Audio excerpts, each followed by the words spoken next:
क्या हमारा भाग्य पहले लिखा जाता है या जन्म के बाद लिखा जाता है? दोस्तों, गरुड़ पुराण 18 प्रमुख पुराणों यानी महापुराणों में से एक है, जिसे भगवान विष्णु ने अपने वाहन गरुड़ को सुनाया था। इसमें जीवन, मृत्यु, कर्म, आत्मा, पुनर्जन्म और भाग्य से जुड़े सभी रहस्यों का अत्यंत सुंदर वर्णन मिलता है। यह पुराण केवल मृत्यु के बाद की यात्रा नहीं बताता, बल्कि जीवन से पहले की यात्रा अर्थात आत्मा के गर्भ में आने से पहले की स्थिति भी बताता है। जैसे आत्मा से नए जन्म की प्रक्रिया शुरू होती है। गरुड़ पुराण के अनुसार जब एक जीव अपने पिछले जन्म का जीवन समाप्त करता है तो वो अपने कर्मों के अनुसार अगले लोकों में जाता है, स्वर्ग, नरक या पितृलोक। वहां अपने सुकर्मों और दुष्कर्मों का फल भोगने के बाद जब नया जन्म लेने का समय आता है तो यमराज के दूत आत्मा को ब्रह्मा जी के लोक में ले जाते हैं।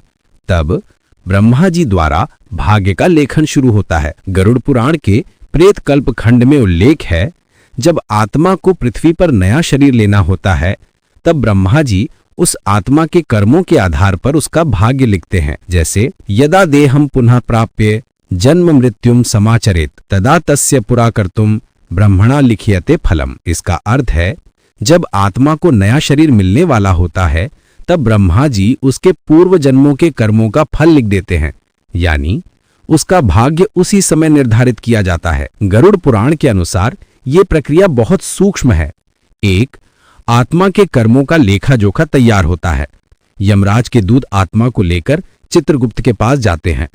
चित्रगुप्त आत्मा के सारे कर्मों यानी सद्गुण और पाप का हिसाब प्रस्तुत करते हैं। चित्रगुप्त की रिपोर्ट ब्रह्मा जी को दी जाती है।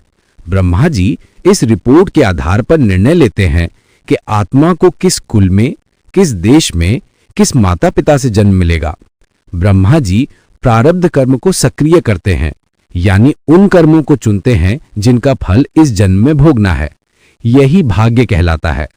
जब आत्मा गर्भ में प्रवेश करने वाली होती है, संस्कार के 7वें या 8वें महीने में, उसी क्षण उसका जीवन पथ, सुख दुख, आयु और कर्म फल निश्चित हो जाता है। गरुड़ पुराण में आत्मा का एक संवाद आता है जब वो गर्भ में होती है। आत्मा वहां कहती है, हे प्रभु, मैं अपने पिछले कर्मों के कारण इस अंधेरे गर्भ में पड़ा हूं।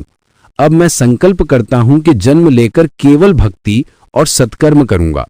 लेकिन जैसे ही जन्म होता है और आत्मा शरीर में प्रवेश करती है, माया उसे घेर लेती है और वो अपने पुराने संकल्प को भूल जाती है।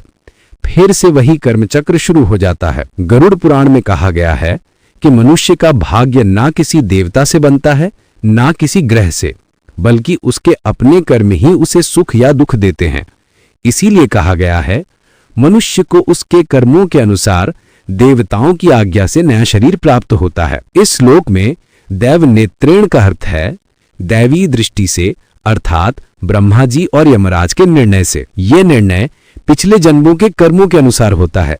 इसीलिए भाग्य कोई संयोग नहीं, बल्कि कर्मों का निश्चित परिणाम है। गरुड़ पुराण में यह भी बताया गया है कि भक्ति भाव, दान, सेवा, तप और सत्कर्म से मनुष्य अपने प्रारब्ध के प्रभाव को कम कर सकता है। जैसे सत्कर्मणा दुष्कृतम नश्यति, अर्थात अच्छे कर्मों से बुरे कर्मों का प्रभाव समाप्त हो जाता है। इसलिए कहा गया है कि भले ही ब्रह्मा जी ने भाग्य लिखा हो, भक्ति और सत्कर्म से मनुष्य उसे सुधार सकता है। चलिए, तब तक के लिए इतना ही। मिलते हैं अगले वीडियो में। धन्यवाद।